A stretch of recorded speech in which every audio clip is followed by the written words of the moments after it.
Moyston was the most generous football club I've been to this year.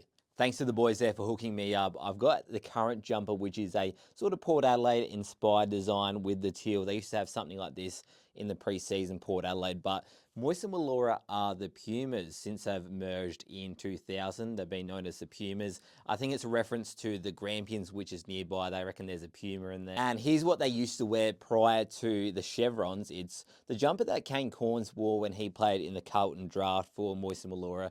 Not the actual jumper, but you can see the Puma on there. I quite like this one. And here's their original jumper when they joined the Mindanera in 2000. The VCFL logo there is fairly worn out, showing its age, but you got the 23 sewn on and the Retrovision sponsor. How good's that? But this was my favourite. I couldn't believe they still had it. The Moyston Tigers.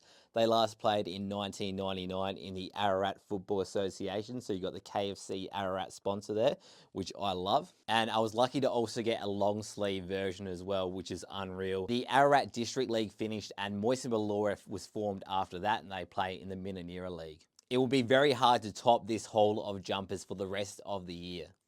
It's such a historic club, with Moyston claiming to be the birthplace of Australian rules football. There's multiple signs stating this on the entrance into the town. I love that some of them still have the 90s AFL logo, but the one on the main entrance has been updated. Now, the founder of Australian rules, Tom Wills, grew up at Moyston. He grew up on a farm near where Moyston is today and played a game with Indigenous children called Marngrook. It's believed this game was part inspiration for Wills starting up football in Melbourne later on. Now, I knew this, but I didn't know that his father, Horatio Wills, came up with the name of Ararat. Anyway, Tom Wills was a co-founder of both Melbourne and Geelong, and he played for both of them whilst playing cricket for Victoria. The whole Tom Wills story is crazy and way too long for this video, but shout out to the guys at Moyston and hopefully they have a good season.